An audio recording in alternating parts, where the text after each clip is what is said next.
हम इस वक्त मौजूद हैं कोटा के MBS अस्पताल के अंदर। पिछले 4 दिन से कलेक्ट्री के बाहर भाजपा किसान मोर्चा के सदस्य राकेश नाइक धरने पर बैठे हैं। आवरण अनशन पर बैठे हुए उनकी तबीयत बिगड़ गई है। हम बात करेंगे राकेश नाइक जी से। सर क्या हुआ सर, कब से आप धरने पर बैठे हैं और कैसे तबीयत खराब हुई? डॉक्टर पिछले 4 दिन से शिक्षक भर्ती के पेपर निरस्त कराने के लिए मांगों को लेकर हम 4 दिन से आमरण अनशन पर बैठे हैं। कल भी काफ़ी ग्लूकोज नीचे आ गई थी, लेकिन प्रशासन की तरफ से कोई ज़्यादा हमें ठोस आश्वासन नहीं मिल पाया, इसीलिए हमने अनशन आज भी जारी रखा। और आज अचानक स्वास्थ्य खराब हो गया था, बस इतना ही मुझे याद है कि चक्कर आए। इसके बाद कैसे अस्पताल में आया मुझे जानकारी नहीं इसकी। और मेरी ये मांग है सरकार से कि जब ये तय हो चुका है, अपराधियों ने भी कबूल लिया कि पूरी शिक्षक भर्ती के पेपर उन्होंने आउट किए हैं, तो सिर्फ आप एक पर्चे को आउट क्यों मान रहे हैं? इसीलिए आपको पूरी शिक्षक भर्ती को ही निरस्त करना चाहिए। अन्यथा आमरण अनशन तो हो गया, लेकिन आवश्यकता पड़ी तो हम फिर से आमरण अनशन पर बैठ जाएंगे। प्रदेश का एक एक युवा अनशन पर बैठ जाएगा, लेकिन अन्याय को नहीं होने देगा। डॉक्टर क्या कह रहे हैं आपकी तबीयत को लेकर? डॉक्टर जब मैं अस्पताल आया तो मुझे कुछ भी पता नहीं है, अभी आंखें खुली है। ये तो मेरे जो साथ आए ही बता पाएंगे डॉक्टर ने क्या कहा, मुझे जानकारी नहीं।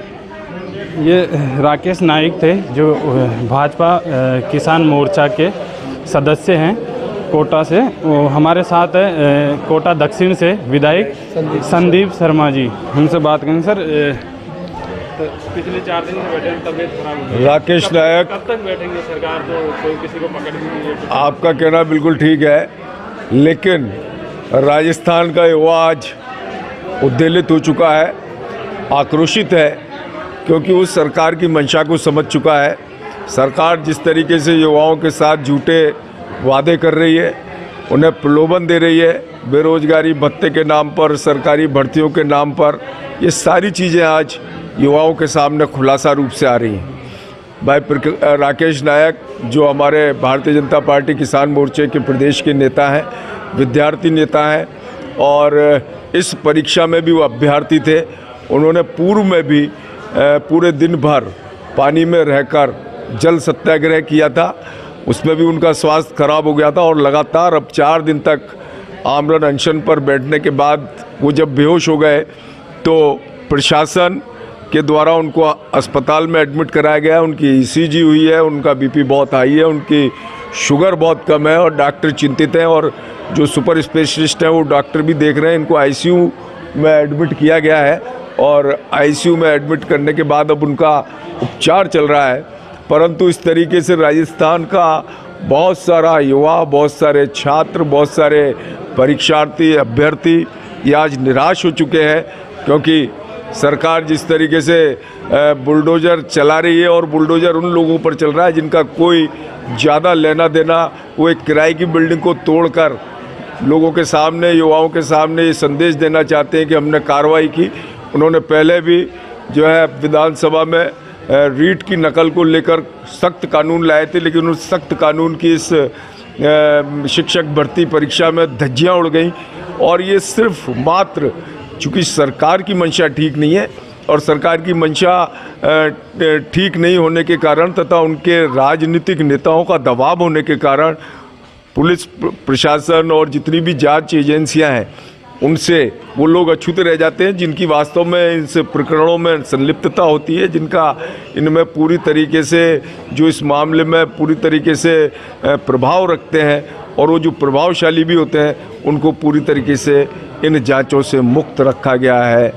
ये सरकार की झूठी मंशा सिर्फ सीधे सीधे छात्रों को अब समझ में आने लगी, युवाओं को समझ में। नेता कहते हैं कि भाजपा में इतने पेपर लीक हुए हैं, हमारे तो क्या कांग्रेस भी आपके पीछे पीछे चलती है? देखिए, आज कांग्रेस के इस शासन काल में 4 वर्षों के अंदर जिस तरीके से युवाओं के साथ झूठे वादे किए गए, और जिस तरीके से युवाओं को धोखा दिया गया, और जिस तरीके से सरकारी भर्तियां निकालकर उन सरकारी भर्तियों में कहीं ना कहीं या तो रोक लगा दी गई, अथवा वो लीक हो गई, अथवा नकल उसमें होने के पश्चात उनको, तो पूरे देश भर में राजस्थान आज एक ऐसा प्रदेश बन गया जहाँ सबसे ज़्यादा नकल और पेपर लीक के मामले हैं। और उनका सिर्फ उनकी अकर्मण्यता, उनकी मिलीभगत, उनकी गलत मंशा होने के कारण उनके पास सिर्फ एक ही बहाना है कि ये तो बीजेपी के शासनकाल में भी होता था।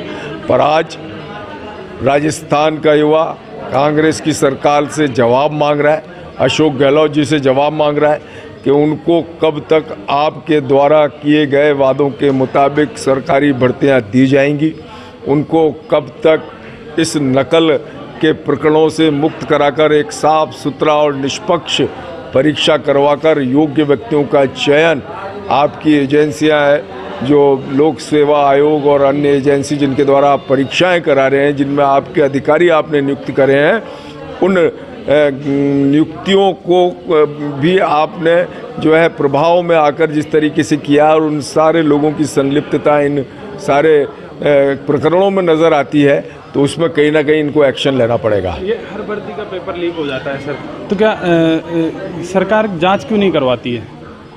इसमें जहाँ तक मैं समझता हूँ कोई ना कोई राजनीतिक दबाव, जैसे रीट की परीक्षा की नकल के टाइम हमने देखा कि वो सारे अधिकारी जो इनके द्वारा नियुक्त गए थे वो इसमें संलिप्त थे, परंतु चूंकि सीधे सीधे उसमें कांग्रेस का नाम आ रहा था, इसलिए उन अधिकारियों को बचाया गया। उन सारे जो नियुक्त किए गए कांग्रेस सरकार के द्वारा जो नियुक्त किए गए अधिकारी थे उनका बचाव किया गया। और इस शिक्षक भर्ती वाले मामले में भी जिस तरीके से वो लोग जिनको वास्तव में सज़ा मिलनी चाहिए थी वहाँ तक सरकार पहुँचने का प्रयास ही नहीं कर रही, क्योंकि वो उनके लोग हैं, उनके द्वारा मिले हुए लोग हैं।